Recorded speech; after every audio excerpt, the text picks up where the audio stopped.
l'impérieux besoin de clarification de la situation politique au Mali aujourd'hui. Sous le prétexte fallacieux d'une clarification de la situation politique. L'annonce a nourri des supputations, parfois des plus malveillantes. Cela n'a pas été pour me surprendre. C'est plutôt le contraire qui m'aurait surpris.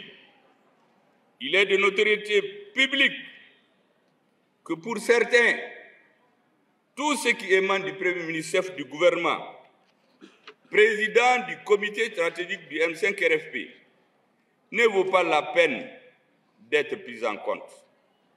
Cependant, d'entrée de jeu, qu'il me soit donné de préciser que la rencontre de cet après-midi n'est ni fortuite, ni une rencontre de plus. Notre présence en ces lieux, votre présence en ces lieux, en ces instants, s'explique par une triple exigence. La commémoration de l'an 1 de la libération de Kidal le 14 novembre 2024. 2. L'impérieux besoin de clarification de la situation politique au Mali aujourd'hui. Il était d'ailleurs prévu que M. Choguel Maïga, Premier ministre de la transition malienne, ouvre la célébration. La récupération de Kidal il y a un an, le 14 novembre 2023, un moment historique que l'ensemble des Maliens devraient célébrer dans une communion d'esprit et ferveur populaire, a été malheureusement détourné le 16 novembre 2024 sous le prétexte fallacieux d'une clarification de la situation politique. Nous n'avons pas le droit de trahir cette mission. Nous devons l'assumer. Et c'est pour cela, chaque pouvoir doit rendre compte. Il faut donc parler pendant qu'il est temps. Je dois dire donc aux Maliens que tous les pouvoirs politiques qui sont succédés au Mali, chacun a eu sa part de responsabilité. Pour se transformer en une proposition de réorientation du pays, ce subterfuge n'est en réalité rien d'autre qu'un lancement des candidatures politiques opportunistes de l'actuel Premier ministre, M. Choguel Maïga.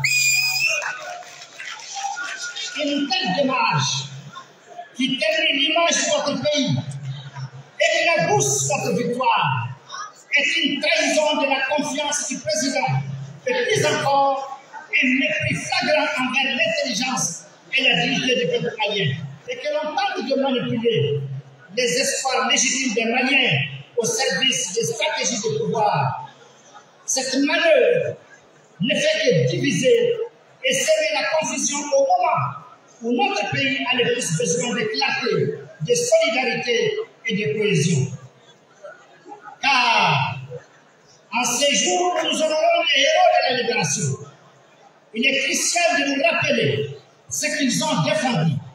Non seulement la fin de l'occupation, mais aussi un idéal de liberté, de dignité nationale et un de notre devoir à nous citoyens maliens de préserver cet héritage.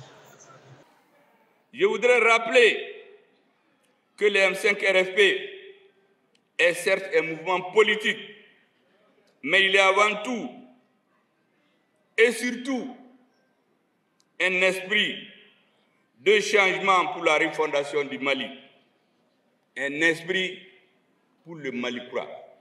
M5 qui est hakilide, M5 qui est ma kelentaya, te ma flataye, M5 qui est hakilide. Un patriotisme qui place l'intérêt général au-dessus des ambitions personnelles. Un patriotisme qui se base sur des actions réelles et sincères.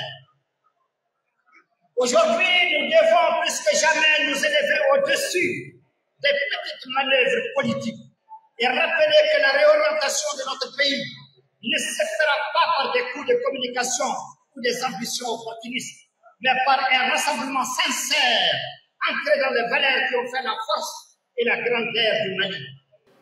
L'objectif de la conférence d'aujourd'hui, c'est de faire en sorte que tout le monde comprenne là où il y a des erreurs, il faut qu'on se ressaisisse.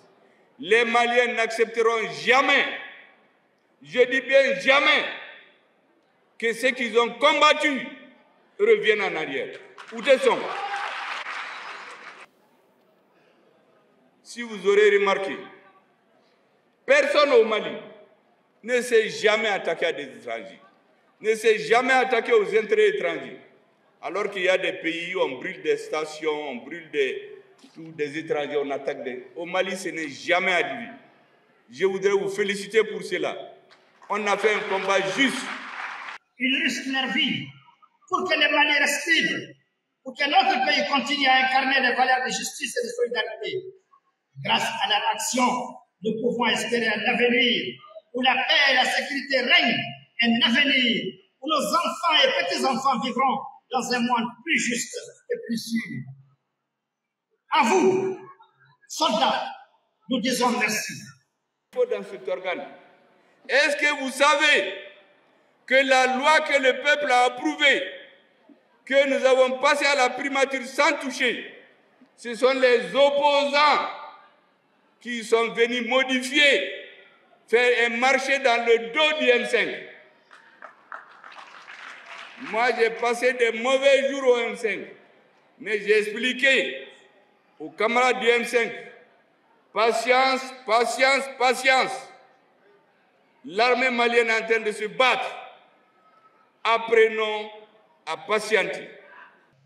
Au titre des réponses aux allégations du Premier ministre dans son discours du 10-16 mois 2024, aujourd'hui, alors que nous rendons hommage au sacrifice de ceux qui ont combattu pour notre liberté et notre dignité, nous devons aussi faire face à une situation qui, à mon sens, ne saurait être ignorée. À l'occasion de ces commémorations, un discours a été prononcé par le Premier ministre. Un discours qui soulève des questions légitimes et auxquelles il nous faut répondre avec toute la clarté et la détermination qui s'imposent. Ils ont donné leur vie. Ici à Bamako, il y a des soldats qui sont morts au front. Il y a des civils qui sont morts à Bamako. Et l'armée est venue parachever ce combat. Mais aujourd'hui, qu'est-ce que j'entends les gens dire? Ah oui, tout est fait par l'armée. L'armée est une composante de la société. Lorsque tout ça, ça a été imposé au monde entier, à quoi nous avons assisté au Mali? Vous rappelez ici que nous avons librement fixé au 26 mars 2022 la fin de la transition à 24 mois par un décret du 6 juin 2022. Donc la transition est censée prendre fin le 26 mars 2024. Mais elle a été reportée sine die, unilatéralement, sans débat au sein du gouvernement. Est-ce que vous pouvez imaginer ça? A défendu sans relâche le gouvernement en place, a choisi aujourd'hui de critiquer publiquement les choix et les actions de ces mêmes gouvernements. Il dénonce aujourd'hui la situation politique interne et les manquements dans la gestion des engagements internationaux, alors même qu'il affirmait il y a encore peu que le chronogramme imposait de la patience et de la rigueur. Quelle incohérence! La question qui s'impose alors est légitime. Comment un homme d'État, le Premier ministre de la Transition, peut-il se permettre un tel revirement au moment même où la nation a besoin de chaque compétence, de chaque force et de chaque acteur de l'État? Comment peut-il à ce stade crucial abandonner son engagement, laisser son pays en plein vol sans prendre la pleine mesure des conséquences de ses paroles et de ses actes? Est-ce que vous pouvez imaginer ça? J'ai appris dans les médias que la transition a été reportée, alors que j'ai signé le décret qui met la fin à 2024. Mais nous avons ce qu'on appelle la patience stratégique. Monsieur le Premier ministre, vos intentions sont-elles toujours en phase avec l'intérêt national? Quelle représente la légitimité pour vous? La patrie, cette patrie pour laquelle tant de nos ancêtres ont sacrifié leur vie, était devenue une notion trop abstraite pour vous? Que pendant que les Maliens se tuent au front pour libérer notre pays, nous nous interdisons de rentrer dans les débats politiciens à Bamako. Nous avions demandé aux Assises nationales de la refondation qu'il y ait un organe unique pour les élections. Le peuple s'est réuni à définir ce qu'il faut dans cet organe. Est-ce que vous savez que la loi que le peuple a approuvée, que nous avons passée à la primature sans toucher, ce sont les opposants qui sont venus modifier, faire un marché dans le dos du M5. Nous avons envisagé bien des scénarios, mais jamais un tel retournement de situation. Il est évident que les Maliens surpris et étonnés ne s'attendaient pas à cela. Nous sommes un peuple qui croit en la possibilité d'une seconde chance, en la rédemption, mais il semble que l'adage selon lequel l'ennemi n'est jamais loin trouve aujourd'hui tout son sens. Nous n'avions pas de pays. L'armée est en train de nous donner un pays. Ne nous battons pas autour des questions politiques pendant qu'on n'a pas de pays. Ceux qui étaient avant nous, ils faisaient ce qu'ils voulaient avec les lois, mais ils ont perdu le Mali. Honorons notre armée. Interdisons-nous des polémiques politiques.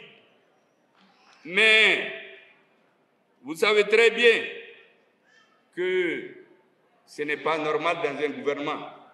Le Premier ministre d'un gouvernement ne peut pas apprendre par les médias que les élections sont reportées sans débat au sein du gouvernement. Le véritable ennemi, monsieur le Premier ministre, ne se cache pas uniquement à l'extérieur. Il se cache aussi dans la division, dans l'incertitude, semée au cœur même de notre gouvernement de transition. Il n'y a pas de place en ces jours de commémoration pour des projections politiques qui mettent en péril l'unité et la cohésion de notre nation. Cependant, votre discours du 16 novembre 2024 mérite d'être souligné. Il doit servir de signal d'alarme pour chaque citoyen, pour chaque Malien, car il nous indique que quelque chose se prépare, quelque chose qui pourrait bien fragiliser les fondements même de notre pays. Là encore, j'ai dit aux gens du M5, patience.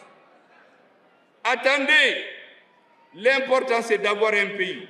Est-ce que vous savez que cette patience, certains ont compris que c'est de la faiblesse. Ces personnes ne comprennent pas. Ces personnes ont peur. Ces personnes sont opportunistes. Mais ils n'ont rien compris. Nous sommes habitués à nous battre politiquement depuis 50 ans. Nous devons être vigilants. Nous devons sensibiliser chaque citoyen, chaque Malien. Et la situation actuelle n'est pas simplement la crise de dépression des seniors. C'est un test pour notre pays, car l'hiver est déjà dans les fous. Il appartient à chacun d'entre nous qui tient à sa dignité, qui se réclame des ancêtres qui ont bâti cette nation, de prendre ses responsabilités. Le monde nous observe, et combien l'ont dit nos ancêtres, notamment les rois du Kérédougou, Babemba Traoré. Plutôt la mort que la honte. Nous avons la capacité de discernement pour faire la part entre l'essentiel et l'accessoire. L'essentiel, c'est d'aider les forces armées maliennes pour retrouver un pays. Pendant ce temps, il y en a qui sont dans des jeux politiques à Bamako pour mélanger tout ce que le peuple a demandé. C'est pour cela, mesdames et messieurs, regardez un indice. Aujourd'hui, tous ceux qui vous parlent vous disent que c'est pour appliquer les résolutions des assises, la constitution, le code minier, tout ce qui se fait au Mali. Mais est-ce que vous pouvez vous imaginer quelque chose qui va vous surprendre? Les assises nationales de la refondation ont demandé de diminuer le nombre de partis politiques. 200 partis dans une population de 22 millions. De 1991 à 2021, en 30 ans, il y a eu 200 partis. Est-ce que vous savez qu'entre 2021 et 2022, après les assises, 100 partis ont été créés. Les récépissés ont été donnés à 100 partis. Pourquoi faire? Là encore, j'ai dit aux camarades du M5, patience, patience.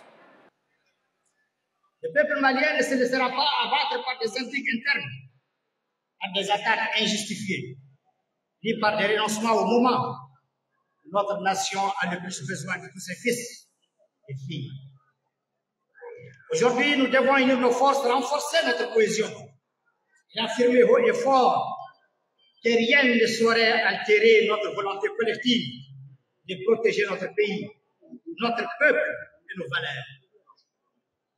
Nous sommes prêts à défendre la dignité de notre nation et à garantir un avenir de paix et de prospérité pour les générations futures. Monsieur Choguel Kokala Meiga, vous avez des comptes à rendre. Le peuple attend des réponses claires et une position qui reflète la dignité d'un véritable serviteur de l'État. Vouloir interdire des manifestations, insulter le Premier ministre dans les médias, dans les télés. Il y en a qui sont même spécialisés. Il paraît que quand vous l'insultez, le lendemain vous êtes gratifié. Mesdames et messieurs, nous ne pouvons pas continuer cela. Mais je vous ai dit, ce qui me paraît important, c'est ce que je vous ai dit lorsque nous étions devenus Premier ministre. J'ai dit au M5 RFP, il ne faut jamais accepter qu'un dirigeant échafaude des plans de la fin de la transition avant que je n'en discute avec le président de la transition et ses compagnons. En raison de votre discours qui fragilise davantage l'unité nationale, il est intolérable que vous puissiez rester à votre poste de Premier ministre. C'est ça mes deux recommandations au M5. Personne ne doit parler de la fin de la transition avant que je n'en discute avec le président et ses compagnons. Deuxièmement, notre armée doit être soutenue. Nous interdire les débats politiques. Malheureusement, ici, il y a des gens qui ont confondu cela de la faiblesse. Ils ont compris qu'on ne comprend rien. Et il y a des dissidences qui sont créées au M5, dont nous avons les preuves aujourd'hui que certaines ont été suscitées pour diviser les mouvements, pour faire disparaître le rôle du M5 dans l'histoire du Mali. Pour quelles raisons? Pourquoi? Qui a intérêt aujourd'hui à nous ramener en arrière? En raison de votre discours qui fragilise davantage l'unité nationale, il est intolérable que vous puissiez rester à votre poste de Premier ministre.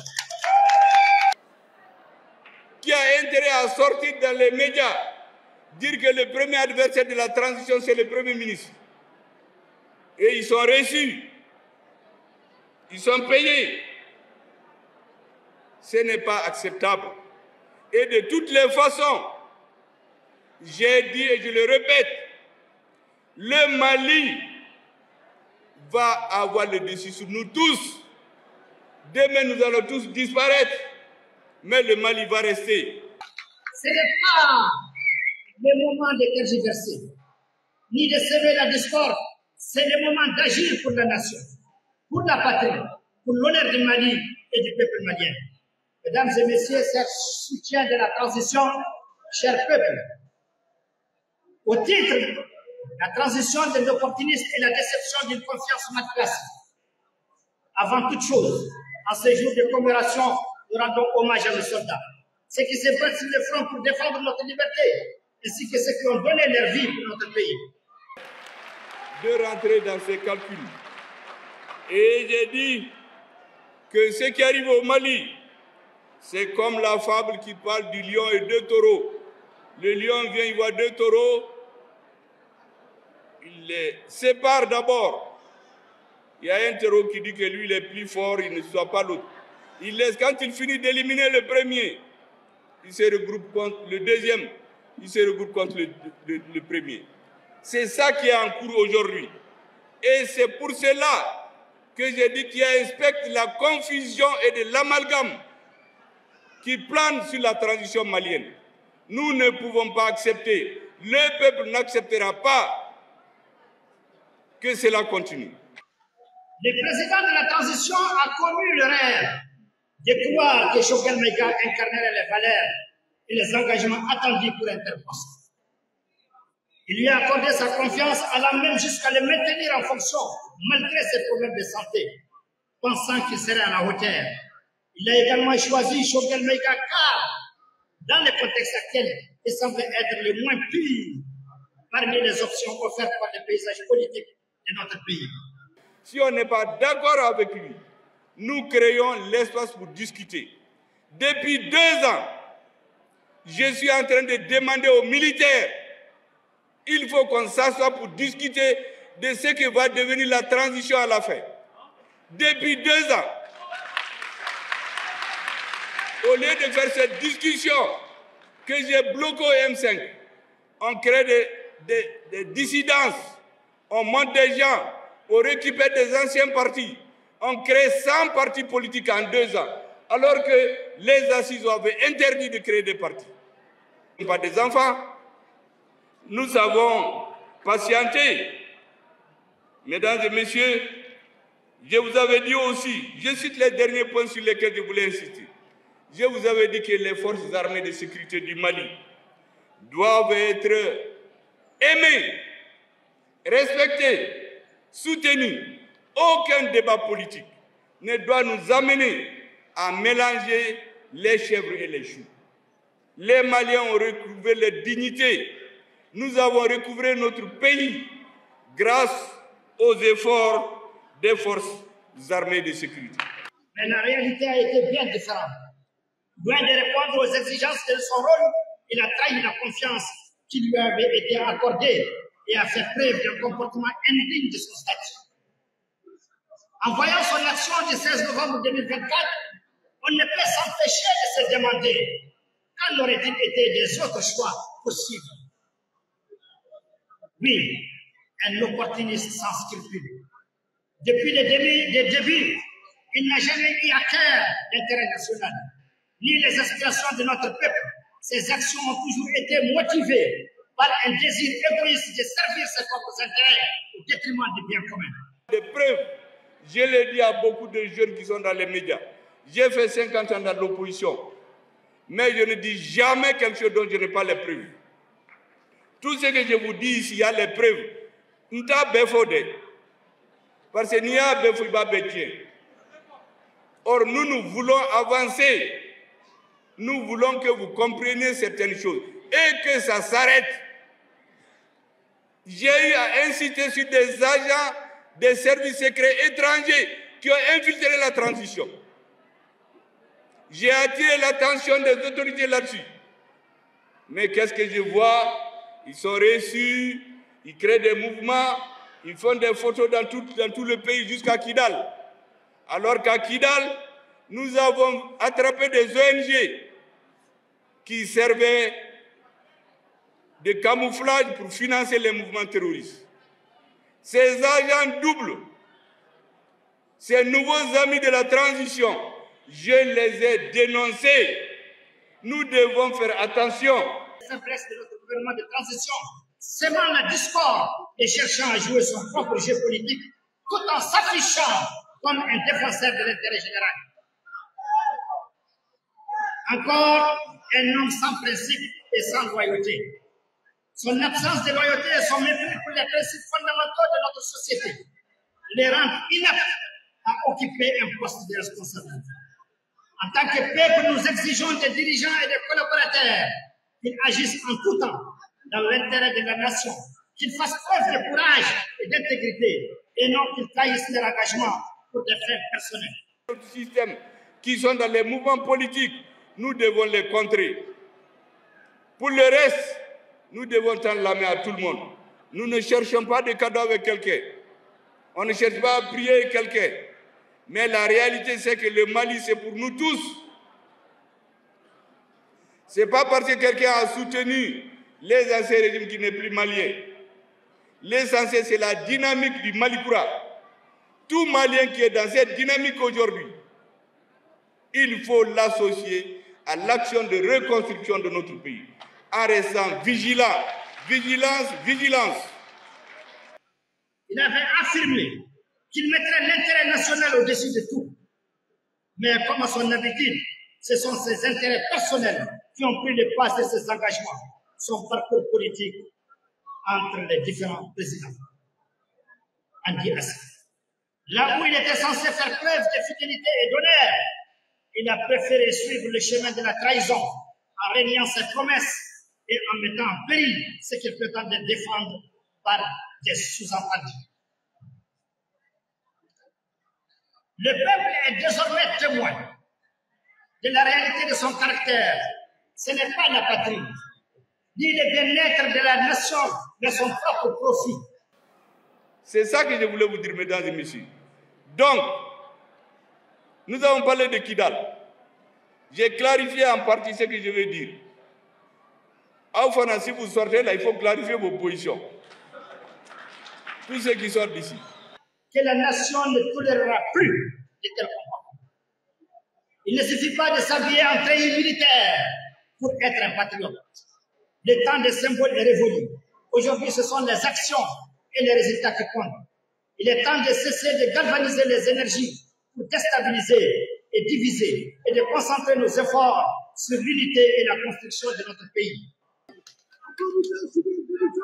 Monsieur le Président de la transition, pour votre propre sécurité et pour le bien-être de notre pays, les Maliens vous prient de prendre pleinement acte des actions de votre Premier ministre, car une séparation s'avère préférable à ce stade.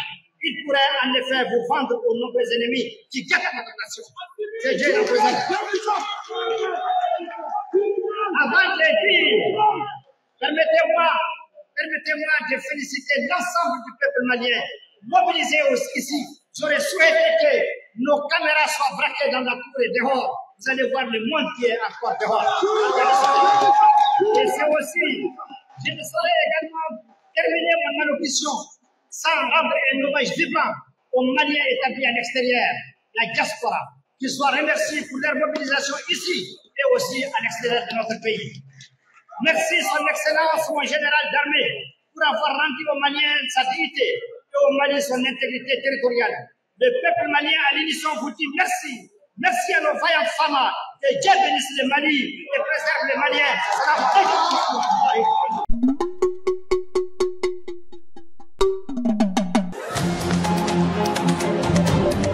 Soudou Baba Info, revue de la semaine. Doudou Baba.